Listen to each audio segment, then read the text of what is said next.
हा माणूस काय हो, किती उत्तुंग आहे. आपण खरं तर प्रत्येक मराठी माणसाने पहिल्यांदा शहाजीराजांचं चरित्र समजून घेण्याची आवश्यकता आहे. स्वराज्याच्या जडणघडणीमध्ये शहाजीराजे भोसले यांचं योगदान फार मोठे आहे. पुणे नगर वाचन मंदिराच्या कार्यक्रमात पांडुरंगजी बलकवडे यांनी याबद्दल सर्वांना माहिती सांगितली. शिवाजी महाराजांची जडणघडण. शिवाजी महाराजांना जो वारसा लाभला त्यांचे वडील शहाजीराजे आणि मातोश्री जिजाऊ, आणि आज या पार्श्वभूमीवर जे शिवाजी महाराजांचा राज्याभिषेक झाल्यानंतर 11 दिवसानंतर जिजाऊंचं निधन झालेलं आहे. त्या राजमातेने की त्या एका आदर्श स्त्रीने जे ध्येय आपल्या मुलाशी बाळगलं, आपला मुलगा जे स्वप्न त्याच्यासमोर एक आदर्शवाद निर्माण केला होता, राज्याभिषेकाच्या निमित्ताने त्याची पूर्तता झालेली होती आणि तिचं जीवन एक प्रकारे कृतार्थ झालं होतं. आणि एक कृतार्थ जीवन पूर्णत्वाला गेल्यानंतर अगदी आनंदाने ही माऊली आपल्या निजधामाला गेलेली आहे. असा आज तो पवित्र वारसाचाही दिवस आहे.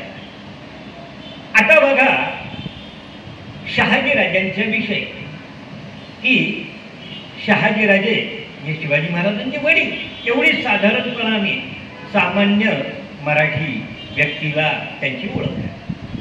तर शहाजीराजांची जीवन फार उत्तुंग आहे की ज्यावेळेस ते निजामशहाच्या पदरी होते, निजामशहाचं अकाली निधन झालं. निजामशहाला एक सक्षम वारस नव्हता राज्य चालवण्यासाठी. अशा वेळेस शहाजीराजांनी त्या निजामशहाचा एक छोटासा वारस आपल्या मांडीवर घेऊन संपूर्ण निजामशाहीचा कारभार आपल्या हातामध्ये घेतलेला आपल्याला दिसून येतो. आता याचे परिणाम काय झाले की शेकडो वर्षाची एक इस्लामिक सल्तनत निजामशाही एक शहाजीराजासारखा हिंदू काफर आपल्या ताब्यामध्ये घेतोय. हे बघितल्यानंतर दिल्लीपती मुघल बादशाह शहाजहान आणि आदिलशहा यांना प्रचंड संताप झालेला आहे. आणि त्याचबरोबर दुसरी गोष्ट की आता निजामशहाला सक्षम वारस नाही. ही आपल्यासाठी निजामशाही संपूर्ण सल्तनत, तो प्रदेश, ते राज्य जिंकून घेण्यासाठी एक संधी आहे. अशा दोन हेतूंनी मुघल बादशाह शहाजहान आणि आदिलशहा यांनी आपापसात तह केला आणि आपण निजामशाहीवर संयुक्तरित्या आक्रमण करायचं आणि निजामशाही जिंकून आपापसात वाटून घ्यायची असं त्यांनी ठरवलं. आणि अशा पद्धतीने हिंदुस्थानातली सगळ्यात बलाढ्य सत्ता मुघल सत्ता आणि दुसऱ्या नंबरची आदिलशाही सत्ता या दोन एकत्रित सत्तांनी निजामशाहीवर आक्रमण केलं साधारण 1629 साली.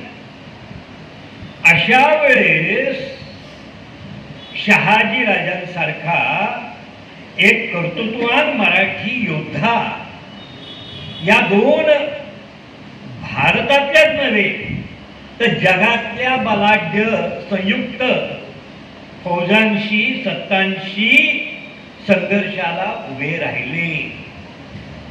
कारण की मुघल साम्राज्य हे जगातलं बलाढ्य साम्राज्य होतं, सगळ्यात मोठं साम्राज्य होतं. आणि 1629 पासून 1637 सालापर्यंत एकट्या शहाजीराजांनी या दोन सत्तांशी संघर्ष केलेला आहे. यामध्ये आपल्याला शहाजीराजांच्या पराक्रमाची, त्यांच्या कर्तृत्वाची, त्यांच्या मुत्सद्देगिरीची आपल्याला कल्पना येते. रणांगणावर शहाजीराजे लढत होते आणि याच काळामध्ये शिवनेरीवर फाल्गुन वद्य तृतीया 19 फेब्रुवारी 1630 या दिवशी जिजाऊंच्या पोटी शिवबांचा जन्म. आपला पती एक आगळा वेगळा असा संघर्ष रणांगणात करतोय, अन्यायी अत्याचारी सत्तांशी लढतोय. आपल्या पतीचं ध्येय निजामशाहीच्या रक्षणाच्या निमित्ताने एक हिंदू पतपातशाहीची स्थापना करण्याचंच आहे, याची कल्पना जिजाऊंना आहे. आणि त्या शहाजीराजांचा वारसा घेऊन पुढे जाणारा या कार्यामध्ये माझ्या पतीला यश येऊ न येऊ, जरी नाही आलं तरी माझा मुलगा माझ्या पतीचं स्वप्न साकार करेल आणि असा सुपुत्र मला मिळावा अशी जिजाऊंनी शिवाईकडं प्रार्थना केली.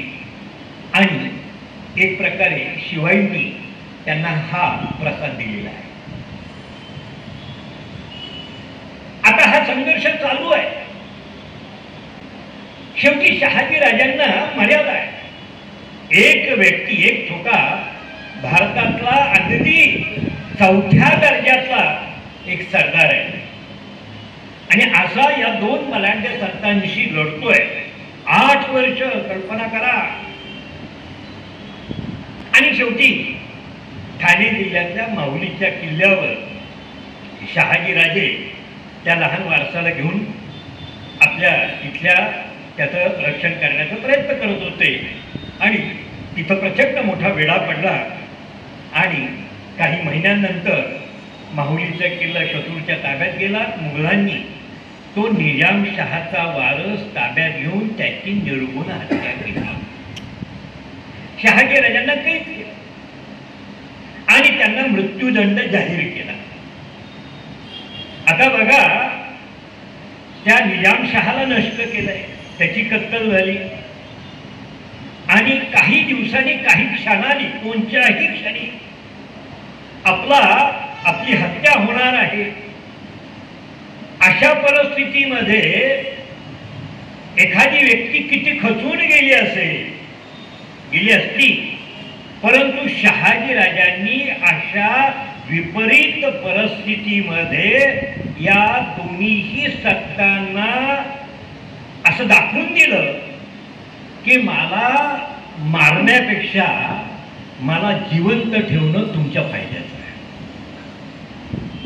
आणि याचा परिणाम काय झाला की मुघल आणि आदिलशहा ज्या शहाजीराजांना कोणत्याही क्षणी मृत्यूदंड देणार होते त्यांना जाहीररित्या आपल्या सेवेमध्ये येण्याचं आमंत्रण देत आहे. इथं शहाजीराजांचं कर्तृत्व, मुत्सद्देगिरी आपल्याला हुशारी दिसून येते. आता बघा, शहाजीराजांच्या समोर बघा 2 प्रस्ताव आहेत आणि त्यांच्या समोर चॉईस आहे की आपण मुघलांकडे जायचं का आदिलशहाकडे जायचं. आणि शहाजीराजे विचार करतात की मी कुठे जाऊ. आणि मग ते विचार करतात की मुघल सत्ता हिंदुस्थानातली सगळ्यात बलाढ्य सत्ता आहे. त्या मुघल सत्तेकडं शहाजीराजांच्या दर्जाचे शेकडो सरदार आहेत. त्या सरदारांपैकी एक होऊन राहायचं का मुघल सत्तेपेक्षा नगण्य असलेल्या आदिलशाही सत्तेमध्ये की जिथं शहाजीराजांच्या दर्जाचे 2 किंवा 3 सरदार आहे, त्या आदिलशाहीमध्ये जाऊन आपलं वर्चस्व निर्माण करायचं आदिलशाही. आणि हा विचार शहाजीराजे करतायत आणि त्यांना आदिलशहाकडे जाणं संयुक्तिक वाटतं. आता दुसरी गोष्ट की शहाजीराजांनी 8 वर्ष जो संघर्ष केला तो सह्याद्री त्यातले गडकोट आणि 12 मावळातल्या मावळ्यांच्या साह्याने केला ही जी त्यांची जागीर होती. आता मुघल आणि आदिलशाह यांच्यामध्ये निजामशाहीची जी वाटणी झाली, भीमा नदी ही सीमा ठरली. भीमेच्या उत्तरेचा भाग हा मुघलांच्या वाट्यावर गेला आणि भीमेच्या दक्षिणेचा भाग हा आदिलशाहच्या वाट्यावर आला. भीमा म्हणजे तुम्हाला मोशीपासून, तुम्हाला आळंदीपासून, ही जी मोशीपासून तुम्हाला जी भीमा नदी दिसते ना भीमाशंकरची, त्या भीमाशंकर नदीच्या उत्तरेचा भाग हा मुघलांकडं आणि दक्षिणेचा भाग आदिलशाहकडे आलेला आहे. आता बघा, शहाजी राजांची जी पूर्वीची जहागीर होती ती आदिलशाहकडे गेली होती आणि तिथल्याच मंडळींनी, तिथल्या गडकोटांनी त्यांना साथ दिली होती आणि म्हणून शहाजी राजांना आदिलशाहकडे जाणं जास्त संयुक्तिक वाटलं. त्यांनी आदिलशाहची सेवा स्वीकारली आणि मजा बघा, जेवढी जहागीर निजामशाहीकडून शहाजी राजांना होती, पुणे, इंदापूर, सुपे परगणा आणि 12 मावळ, ती सर्व जहागीर आदिलशाही सत्तेने शहाजी राजांना बहाल केली. काय हा माणूस, काय हो, किती उत्तुंग आहे. आपण खरं तर प्रत्येक मराठी माणसाने पहिल्यांदा शहाजी राजांचं चरित्र समजून घेण्याची आवश्यकता आहे. आता बघा, पण जरी शहाजी राजांना आदिलशहाने आपल्या सेवेत घेतलं आणि त्यांना सर्व जहागीर पुन्हा बहाल केली, परंतु आदिलशहाला त्यांच्या सल्लागारांनी असा सल्ला दिला होता की हा मनुष्य बंडखोर वृत्तीचा आहे, तर तो कधीही राज्यामध्ये उठाव करण्याची शक्यता आहे. मग करायचं काय? तर त्यांनी विचार केला की आपल्याला त्याचा जास्तीत जास्त फायदा कसा करून घेता येईल. तर त्याचा पराक्रम, त्याचं कर्तृत्व, त्याची मुत्सद्देगिरी जर याचा आपल्याला उपयोग करून घ्यायचा असेल तर लवकरात लवकर यांना आपल्या शत्रूचा नवा प्रदेश असेल तो प्रदेश जिंकून घेण्यासाठी पाठवलं पाहिजे. आणि हा विचार करून आदिलशाही सत्तेने शहाजी राजांना असं सांगितलं की तुम्ही दक्षिणेमध्ये जा आणि तिथला प्रदेश जिंकून आमच्या आदिलशाहीला मिळवून द्या. खरं सांगायचं तर शहाजी राजांसाठी हे एक प्रकारचं संकट होतं की आपल्या मराठी मुलखापासून लांब जायचं, अनोखी भाषा वेगळी, प्रांत वेगळा, आणि तिथं जाऊन तिथं आपल्याला नवा संघर्ष करून धाकण लावणं. आता आपल्याला हे नवं शेती कार्याचं आहे, परंतु शहाजी राजांसारख्या असे जे कर्तृत्वान व्यक्ती असतात ते संकटालाही संधी मानतात, लक्षात ठेवा. आणि तसं शहाजी राजांनी या संकटाला एक प्रकारे संधी मानली आणि शहाजीराजे आपलं सैन्य आणि आदिलशहाने त्यांना त्यांच्या सेवेला दिलेलं सैन्य घेऊन शहाजीराजे दक्षिणेकडे कर्नाटकाकडे निघाले. अगदी काही महिन्यांमध्ये तुम्हाला आश्चर्य वाटेल, शहाजीराजांनी अगदी म्हणजे कोल्हापूर पासून ते बंगलोरपर्यंत तिथं असलेल्या स्थानिक संस्थानिकांचा पराभव करून हा सगळा भूप्रदेश सहजरित्या जिंकून घेतला. आता बघा काय घडलं, हा नवा प्रदेश होता आणि तो शहाजी राजांनी जिंकलेला होता आणि आदिलशाही सत्तेला सुपूर्द करायचा. आता बघा, साहजिकच शहाजी राजांनी हा नवा प्रदेश जो आदिलशाहीमध्ये मिळवून दिलेला आहे याच्या रक्षणाची आणि कारभाराची जबाबदारी आदिलशाही सत्तेने शहाजी राजांवर सोपवली. म्हणजे एक प्रकारे शहाजी राजांचं एक नवं राज्य निर्माण झालं की जे राज्य शहाजी राजांनी नव्याने जिंकलेलं होतं आणि नाममात्र आदिलशहाचं वर्चस्व. म्हणजे आदिलशाहीला, केंद्रीय सत्तेला एकदा का चौथाई किंवा जो नजराना किंवा जी खंडणी दिली की या राज्याच्या प्रशासन आणि संरक्षणाची जबाबदारी सगळी शहाजीराजांची होती. एक प्रकारे शहाजीराजांचं नवराज्य निर्माण झालेलं होतं. आता शहाजीराजांनी या दक्षिणेतल्या राज्याचा कारभार कसा केला याविषयी अनेक पुरावे आपल्याकडे आहेत. राधा माधव विलास चंपू शहाजीराजांनी या कर्नाटकाच्या राज्याचा कारभार कसा केला, एक लोककल्याणकारी राजा कसा होता, हा भाग एक त्यात दिलेला आहे. आपल्याला शहाजीराजांचं आणखी कर्तृत्व मी सांगतोय की काय कर्तृत्व केलं तर हे प्रत्येक मराठी माणसाने अभिमानाने विचारात घेतलं पाहिजे आणि सांगितलं पाहिजे. पहिली गोष्ट की शहाजीराजांनी दक्षिणेत गेल्यानंतर तिथं सगळी स्थानिक छोटी छोटी हिंदू संस्थानं होती. नाममात्र मुस्लिम संस्थान आहे, सगळी संस्थानं जी आहेत ती हिंदू संस्थानं होती या भागात. आणि ही हिंदू संस्थानं कशी निर्माण झाली होती तर आपल्या सगळ्यांना कल्पना आहे की दक्षिण भारतामध्ये एक मोठं विजयनगरचं साम्राज्य होतं. आता हे विजयनगरचं साम्राज्य जेव्हा देवगिरीच्या यादवांची सत्ता 1294 मध्ये नष्ट झाली अल्लाउद्दीन खिलजीच्या स्वारीनंतर आणि काही शतकानंतर विजयनगरमध्ये एक हिंदूंचं एक आदर्श आणि सार्वभौम राज्य विजयनगरमध्ये निर्माण झालं होतं. आणि याच विजयनगर साम्राज्यावर जे भारताचं भूषण होतं, वैभव होतं, आणि त्या विजयनगर साम्राज्यावर दक्षिणेतल्या पाचशायांनी एकत्रित आक्रमण करून हे विजयनगरचं साम्राज्य लयाला गेलं, अगदी ते संपुष्टात आलं. आता त्या विजयनगर साम्राज्यातले जे काही शिल्लक राहिलेलं होतं त्या विजयनगर साम्राज्याचे छोटे छोटे जे सुभे होते त्या सुभ्यांचे जे प्रमुख होते त्यांना नायक म्हटलं जातं, सुभेदारांना नायक म्हटलं जातं दक्षिणेत.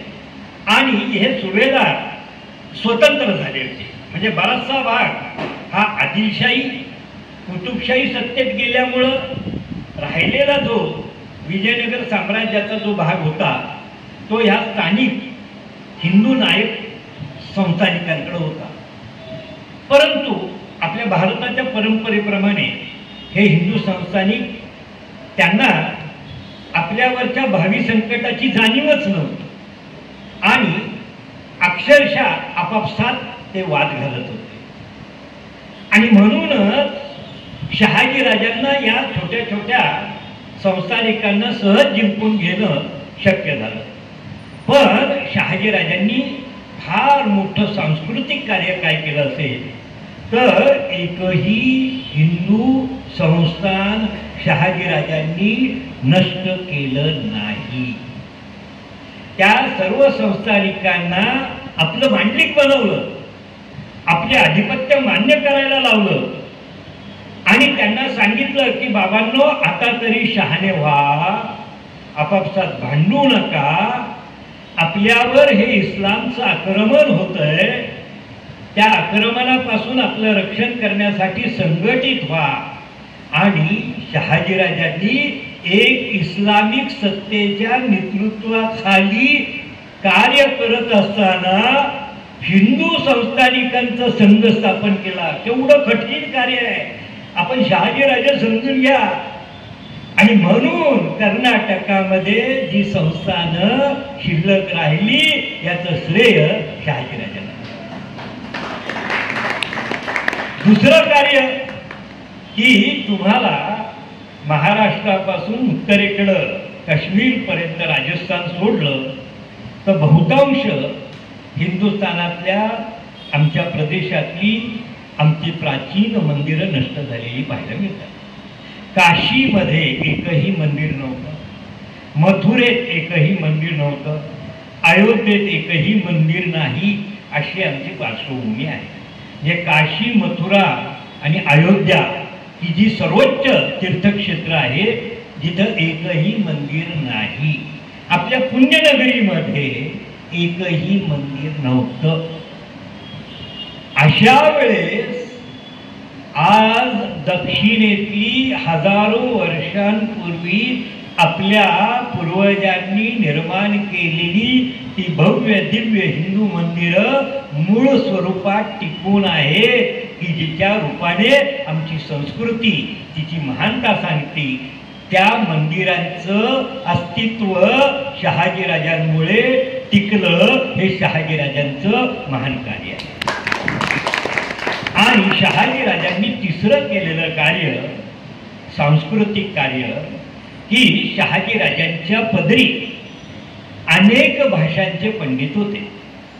कारण की आज ज्याला आपण त्यावेळेस ज्याला कर्नाटक म्हणत होते त्यामध्ये तमिळनाडू, आंध्र आणि म्हणजे तेलंगणा, आंध्र आणि कर्नाटक अशा 3 राज्याचा सहभाग होता. त्या सगळ्याला कर्नाटक म्हणलं होतं आपल्याकडे. आता या 3 राज्यामध्ये त्यांच्या भाषा वेगळ्या होते. त्यामुळे शहाजीराजांचं त्या भागात वास्तव्य आणि सत्ता असल्यामुळे त्या सर्व भाषांचे पंडित शहाजीराजांच्या दरबारामध्ये राजपंडित म्हणून होते.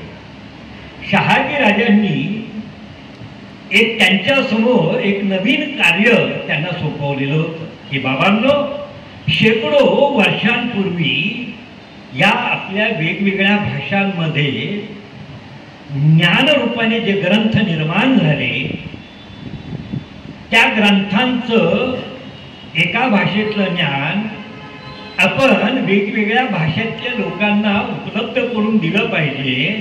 त्यासाठी त्या ग्रंथांचं भाषांतर केलं पाहिजे आणि ते कार्य तुम्ही करायचं. आणि याचा परिणाम शहाजीराजांच्या पदरी असलेल्या विद्वान लोकांनी वेगवेगळ्या भाषांमधले ग्रंथ वेगवेगळ्या भाषांमध्ये करून घेतले. एक प्रकारे भारतीय ज्ञान त्याचं संवर्धन करण्याचं कार्य शहाजीराजांनी केलं. आणि याचा पुरावा तंजाऊरमध्ये जागतिक कीर्तीचं सरस्वती महल नावाचं जे ग्रंथालय आहे, संग्रहालय आहे, त्या संग्रहालयामध्ये शहाजीराजांच्या प्रयत्नातून निर्माण करणारे शेकडो ग्रंथ आज त्यांच्या त्या कार्याची साक्ष देत आहे. हे शहाजी. आता बघा, शहाजीराजांनी एक आपल्या हिंदू परंपरेप्रमाणे आदर्श रामराज्य निर्माण करायचं आणि म्हणून त्या दक्षिणेतल्या आपल्या जहागिरी की जी आदिशाचं वर्चस्व केंद्रीय सत्ता, परंतु सर्व ताकद शहाजीराजांची, तिथे त्यांनी एक लोककल्याणकारी राज्य आणि तिथं शिवाजी म्हणजे जेव्हा शहाजीराजे तिकडे गेले 1637 साली त्यांच्याबरोबर कुटुंब होतं. शहाजीराजांच्या 2 पत्नी, जिजाऊ ही जाधवांची आणि तुकाबाई ही मोहित्यांची, बाजी मोहित्यांची बहीण, त्या तिकडं गेल्या होत्या. आणि तिथं हे सगळं कुटुंब होतं. शहाजीराजांची मुलं अपत्य, त्यामध्ये थोरला संभाजी, शिवाजी आणि तुकाबाईपासून झालेला व्यंकट आणि अनेक कन्या होत्या. हे कुटुंब तिथं होतं. शहाजीराजांचं हे सगळं कर्तृत्व आणि प्रेरणादायी कार्य ह्या मुलांच्या समोर घडत होतं. हे सगळं 12 वर्ष म्हणजे आपल्याला 1637 ते 1642 म्हणजे 5 वर्ष अगदी म्हणजे 7 ते 12, 7 आणि 5 12, 7व्या वर्षापासून 12 वर्षाचा जो कालखंड आहे शिवबांचा, हा शहाजीराजांचं हे सगळं कर्तृत्व पाहण्याचा काल आहे. यातून शहाजीराजांकडून शिवबा नवी प्रेरणा घेत आहे. आलं का लक्षात? आता बघा 1642 साली काय घडलं तर आपल्याला असं लक्षात येतं की शहाजीराजांनी दक्षिणेत एक मोठं राज्य, आदर्श राज्य निर्माण केलेलं आहे. एक मोठा, एक शक्तिशाली राजा, शासनकर्ता, आदर्श शासनकर्ता असे त्यांचं स्वरूप आहे. परंतु एवढं सगळं निर्माण केल्यानंतरही शहाजीराजे मात्र दुःखी आहे. का बरं? काय दुःख आहे त्यांचं? तर त्यांचं दुःख आहे की मी महाराष्ट्रातून मराठी बांधवांपासून इतकं लांब आलो, इथं नवं राज्य निर्माण केलं, इथल्या रयतेला सुखी समृद्ध केलं, पण माझ्या मराठी बांधवांना, माझ्या महाराष्ट्राला या शेकडो वर्षाच्या परकीयांच्या गुलामीतून कोण मुक्त करणार? आणि त्याचं त्यांना दुःख होत होतं, खंत वाटत होती, आणि म्हणून ते अस्वस्थ होते. त्यांची ही अस्वस्थता, त्यांचं हे दुःख त्यांच्या पत्नी जिजाऊंना जाणवलं. आणि एके दिवशी जिजाऊंनी शहाजी राजांच्या समोर एक प्रस्ताव ठेवला. तो प्रस्ताव काय होता? ते जिजाबाई शहाजी राजांना म्हणाल्या, महाराज, माझं एक म्हणणं आहे. काय आहे की गेले अनेक वर्ष एवढं सगळं उभं करूनही तुम्ही दुःखी आहात, तुमचं दुःख मला माहिती आहे, परंतु तुम्हाला परत महाराष्ट्रात जाणं आता शक्य नाही, आणि म्हणून तुमचं ध्येय, तुमचं स्वप्न मी साकार करणार आहे. पत्नी म्हणून पतीचं स्वप्न साकार करणं हे माझं मी कर्तव्य आहे. हे ऐकल्यानंतर शहाजी राजांचा काही उलगडा व्हायला. तुझं काय म्हणणं हे मला उलगडून सांग. आणि जिजाऊंनी सांगितलं की मी, माझा जो थोरला मुलगा आहे संभाजी, हा आता जाणता झालेला आहे, 18-19 वर्षाचा आहे, त्याचं लग्न झालेलं आहे, तो तुमच्यासारखाच पराक्रमी, कर्तृत्वान आणि हुशार आहे. त्यामुळे माझा संभाजी ज्येष्ठ पुत्र तुम्हाला तुमच्या कार्यात निश्चितच साथ देईल, आणि माझा धाकटा पुत्र तिसरा व्यंकोजी हा त्याला भरतासारखी साथ देईल. अशा वेळेस मी माझ्या शिवबाला घेऊन पुण्याला जाते, तुमच्या जहागिरीच्या मुख्य ठिकाणी, आणि माझ्या शिवबाकडून महाराष्ट्र आणि मराठी माणसांना या शेकडो वर्षाच्या गुलामीतून मुक्त करण्याचं कार्य करते. बघा काय उत्तुंग ध्येय असतं. बघा, एक स्त्री, तिला का आपण राष्ट्रमाता म्हणतो हे आपल्याला इथं दिसून येईल. हे ऐकल्यानंतर जिजाऊंचा विचार, शहाजी राजे अगदी म्हणजे अचंबित झाले. त्यांना आपल्या पत्नीचा अभिमान वाटायला लागला. परंतु तरी देखील शहाजी राजांनी जिजाऊंची समजूत घालायचा प्रयत्न केला की हे कार्य फार कठीण आहे. हे कार्य करत असताना त्याचा मुख्य भाग म्हणजे आपल्याला एकमेकापासून दूर जावं लागेल, एक प्रकारे त्याग करावा लागेल, आणि हे तुला शक्य होईल का? आणि मग जिजाऊ सांगतात की आपला धर्म, आपला समाज आणि आपल्या राष्ट्रासाठी आपल्या दोघांना हा त्याग करावा लागेल. काय बघा, जगामध्ये ही माता अशी आहे, ही स्त्री अशी आहे की तिचे ते उत्तुंग विचार ऐकल्यानंतर आपण तिला नतमस्तक व्हावं वाटतं. राष्ट्रासाठी नाही, ही विश्वासाठी आदर्श आहे. आणि बघा, तुम्हाला मी काय सांगतोय का, की 1642 साली शहाजी राजांची आज्ञा घेऊन त्यांच्या परवानगीने जिजाऊ पुण्यामध्ये महाराष्ट्रात आल्यानंतर शहाजी राजे आणि जिजाऊ यांची अधिकृतरित्या भावी आयुष्यामध्ये भेट झाल्याचा पुरावा नाही. 1666 सालापर्यंत शहाजी राजे आहे.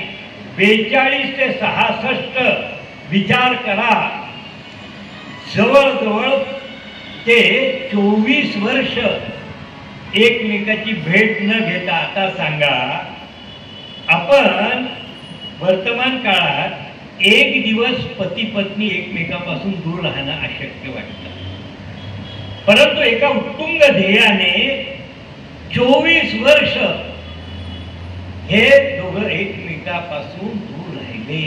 याला म्हणतात सर्वोच्च त्याग आणि आपण निश्चितच त्या दोन महापुरुषांच्या त्यागाला मानवंदना अभिवादन केलं.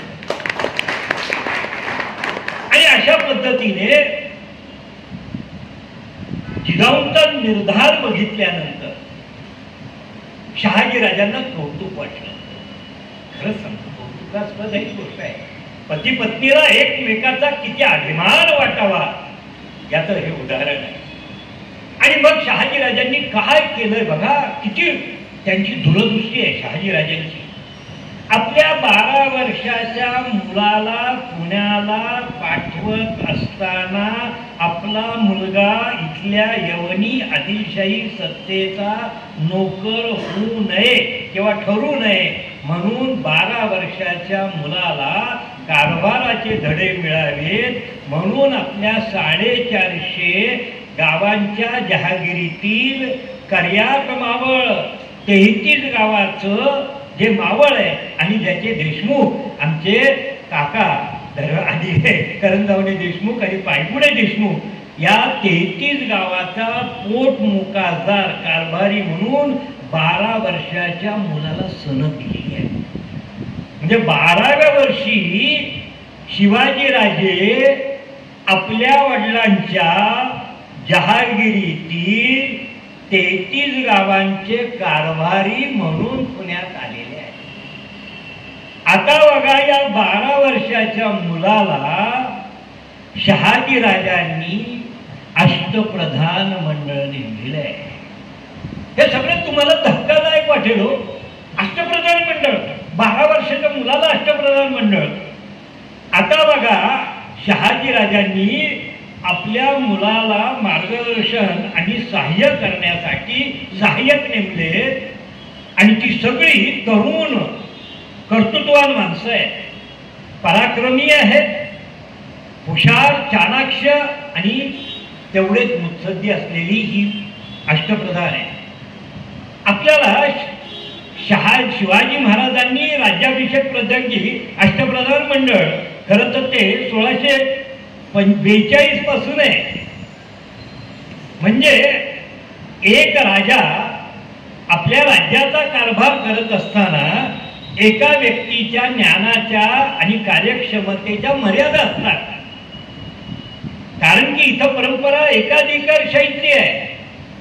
परंतु शिवाजी महाराजांना कार्यक्षेत्राचं वर्गीकरण केलं म्हणजे सक्षमरित्या आपण कार्य करू शकतो याची जाणीव शहाजीराजांना होती आणि त्याचा आदर्श आपल्या शोभावर व्हावा आणि त्याला दिशा मिळावी, चांगल्या कर्तृत्वात लोकांचं सहाय्य मिळावं म्हणून शहाजीराजांनी शिवबांना अष्टप्रधान मंडळ नेमलं. आता बघा, 12 वर्षाच्या शिवबांचे पहिले पंतप्रधान पेशवा, त्यांचं नाव आहे शामराज निळकंठ रांजेकर. हे 12 वर्षाच्या शिवबांचे पंतप्रधान पेशवा आहे. मानकोजी 10 तोंडे शहाजीराजांनी 12 वर्षाच्या शिवबांच्या पदरी 500 पायदळाचे सैनिक नेमले आणि त्याचं सरसेनापतीपद हे मानकोजी 10 तोंडे हे 12 वर्षाच्या शिवबांचे पहिले सरसेनापती आहे. शहाजीराजांनी आपल्या मुलाच्या पदरी घोडदळ द्यायचं म्हणून 125 घोडेस्वारांचं पथक दिलं. आता शहाजीराजांच्या पदरी, कारण की ते इस्लामिक सत्तेचे ते सरदार आहेत, त्यांच्या पदरी काही विश्वासू सरदार मुसलमान होते शहाजीराजांच्या पदरीवर का. जसं इथं नूर खान बेग हा शहाजीराजांच्या पदरी असलेला विश्वासू त्यांचा सेवक होता. कारण की अनेक गुलाम लोकांना विकत घेण्याची परंपरा होती. म्हणजे सिद्धी हिलाल, सिद्धी बाबा ही जी मंडळी मूळचे आफ्रिकन आहेत. अरब लोक आफ्रिकेवर छापे घालायचे, तिथल्या त्या लोकांना गुलाम आणायचे, ह्या देशात विकायचे. दुर्दैवाने त्यांना त्या धर्म चिकटायचा आणि अशा लोकांना हिंदू आपले गुलाम म्हणून विकत घ्यायचे, आपले सेवक म्हणून, आणि त्यांना आपल्या सेवेत घ्यायचे. आणि असे शहाजीराजांचे पदरीय होते. आणि सगळी जडणघडण लहानपणापासून शहाजीराजांच्या पदरी त्यांच्या कुटुंबात झाल्यामुळे त्यांची निष्ठा शहाजीराजांवर होती. असा तो नूरखान बेग याच्या पदरी 125 घोडेस्वारांचं पथक होतं की जे शिवाजी महाराजांना सहाय्यासाठी निघालं होतं. आणि रघुनाथ पंत आत्रे 12 वर्षाच्या शिवबांचे सेक्रेटरी सचिव चिटणीस होते. असे अष्टप्रधान मंडळ होते. आणि अशा पद्धतीने 1642 साली, कारण की तुमच्या लक्षात येईल की या दृष्टिकोनातून तुम्ही कधी विचार केलेला नसेल. मी वैचारिक पद्धतीचं विचार मांडत असतो, मी कथा गोष्ट सांगत नाही. या शिवाजी महाराजांच्या या कार्याचं तत्वरूपी तुमच्या समोर चिंतन मांडत आहोत की ज्याचा फार महत्त्वाचा माझ्या आयुष्याच्या 50 वर्षाच्या संशोधनाचं आणि अभ्यासाचं हे सार आहे असं मला वाटतं. आणि ते तुमच्यासमोर मी मांडण्याचा प्रयत्न करतो. त्यामुळे आता मी काय सांगतो ऐका. 1642 साली जिजाऊ शिवबांना पुण्यात घेऊन आले. त्यावेळेस पुण्याची आपल्या पुण्यनगरीची अवस्था काय.